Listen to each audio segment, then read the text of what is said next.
महाराष्ट्र की राजनीति में एक बार फिर से बड़े राजनीतिक फेरबदल की चर्चाओं ने तूल पकड़ लिया है। विधान भवन में हाल ही में 8 जुलाई के दिन एनसीपी प्रमुख शरद पवार ने मुलाकात की उप मुख्यमंत्री एकनाथ शिंदे से।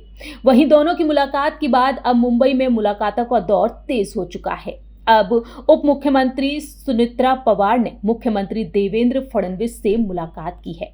एनसीपी के अंदरूनी सूत्रों के मुताबिक सामने आया है कि सुनेत्रा पवार ने देवेंद्र फडणवीस को पार्टी के रुख से अवगत करा दिया है और साथ ही बताया है कि शरद पवार गुट के विलय की स्थिति में पार्टी का रुख क्या है और उन्हें एनडीए में शामिल करने पर पार्टी का रुख क्या होगा। सीएम देवेंद्र फडणवीस ने उन्हें आश्वासन दिया है कि कोई भी कदम उठाने से पहले उन्हें विश्वास में लिया जाएगा। हालांकि फडणवीस पहले भी कह चुके हैं कि एनडीए में अब कोई सीट खाली नहीं है।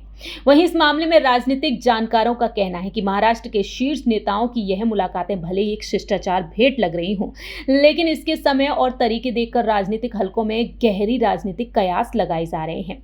दरअसल शरद पवार ने हाल ही में एकनाथ शिंदे से मुलाकात की। इसके बाद उद्धव सेना से संजय राउत ने तीखी प्रतिक्रिया दी।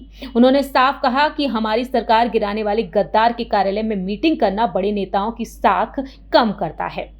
वहीं दूसरी ही तरफ पूर्व मुख्यमंत्री और कांग्रेस नेता पृथ्वीराज चव्हाण ने दावा किया कि शरद पवार के 5 से 6 सांसद असहज हैं। पवार की पार्टी का भी उद्धव ठाकरे की पार्टी जैसा हाल हो सकता है और पवार के सांसद असहज हैं, लेकिन ये नहीं पता कि वे पार्टी छोड़ेंगे या नहीं। मालूम हो कि शिवसेना यूबीटी से अब तक कई सांसद और विधायक शिंदे गुट में शामिल हो चुके हैं और अब शरद पवार की जो मुलाकात शिंदे के साथ हुई है उसको लेकर अब चर्चाएं हैं कि एनसीपी विलय कर सकती है। जी हां, सूत्रों का कहना है कि एनसीपी शरद पवार गुट के कांग्रेस में विलय के प्रस्ताव को उम्मीद के मुताबिक समर्थन नहीं मिला है। अब सूत्रों का कहना है कि दोनों एनसीपी में विलय के बाद शरद पवार अपने लिए एनडीए के दरवाजे खोलने की कोशिश में हैं।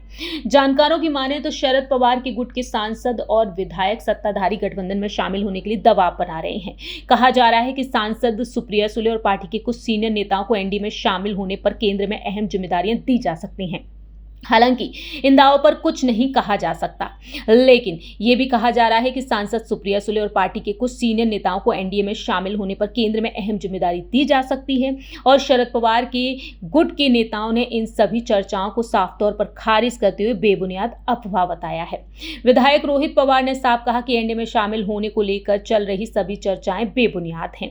लेकिन अब देखने वाली बात यह होगी क्या आने वाले दिनों में क्या वाकई में शरद पवार की पार्टी में पड़ सकती है। फिलहाल सुनेत्रा पवार को लेकर जो खबर सामने आई है उसको लेकर अब संकेत और भी मिलना तेज हो चुके हैं। देखना होगा कि आखिरकार सुनेत्रा पवार और देवेंद्र फडणवीस की जो बैठक हुई है, इस बैठक में क्या वाकई में इसी मामले पर चर्चा हुई है। क्या महाराष्ट्र में एक बार फिर से एक बड़ा सियासी संग्राम, एक बड़ा सियासी फेरबदल देखने को मिलेगा? इस पर आपकी क्या कुछ राय प्रतिक्रिया है, कमेंट सेक्शन में आप बता सकते हैं और बाकी की तमाम अपडेट्स के लिए आप प्रजा हित को फॉलो सब्सक्राइब करना बिल्कुल ना भूलें।